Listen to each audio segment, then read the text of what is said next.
kahit singkong duling walang bayad ang mga Duterte supporters. Kusa namin na sumusuporta sa mga Duterte kasi totoo sila. Pure ang pinapakita sa taong bayan. Alam mo, tignan mo na lang yung ano, well, forever naman na siguro nilang ituturo na bayaran tayo. Pero sa akin kasi ganito yan eh. Sa akin lang to ha. Kung mahal mo ang Pilipinas, mahal mo sila Duterte. Kasi sila lang yung nakita kong head of state ng bansang ito na tunay na nagmahal sa Pilipinas.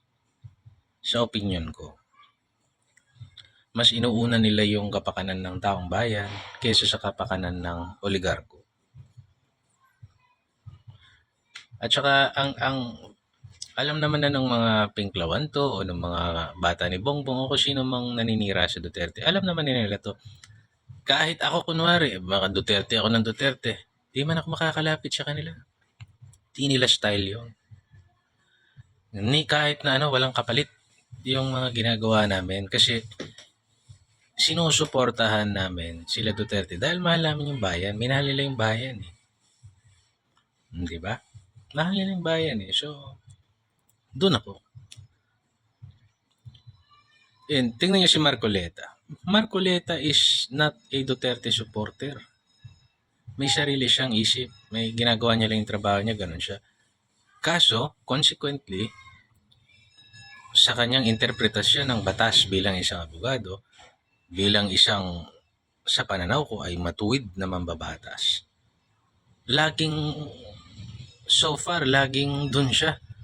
Para siyang suporter nila Duterte kahit hindi naman siya bata nila Duterte.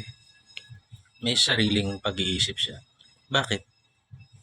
Kasi sinusuportahan niya yung tama yung bayan. Kami ganon lang din kami kasi matagal na tayong binulag ng mainstream media, ng mga oligarko, ng mga politiko. Natanggapin na lang kung ano yung pagkasura ng buhay natin. Si Duterte hindi.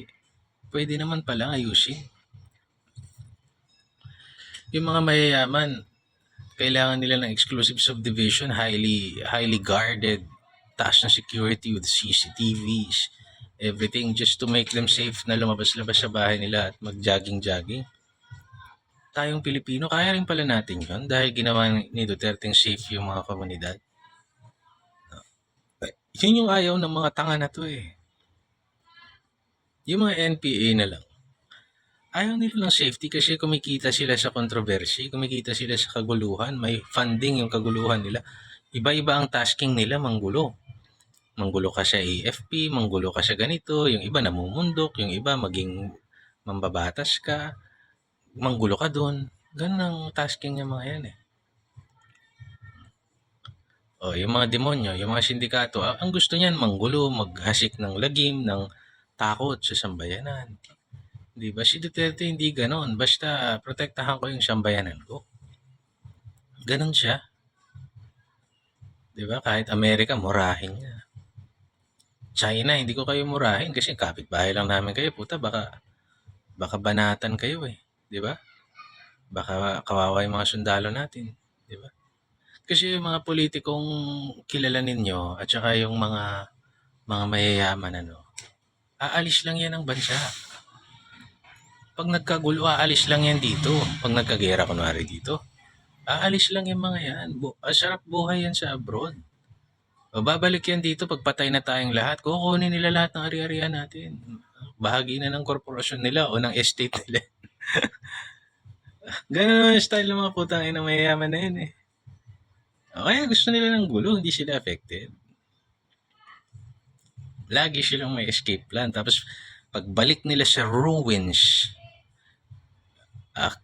nangamatay kayong lahat, kukunin nila yung mga ari-arian mo. Ganyan lang naman yung mga putang inang yan eh.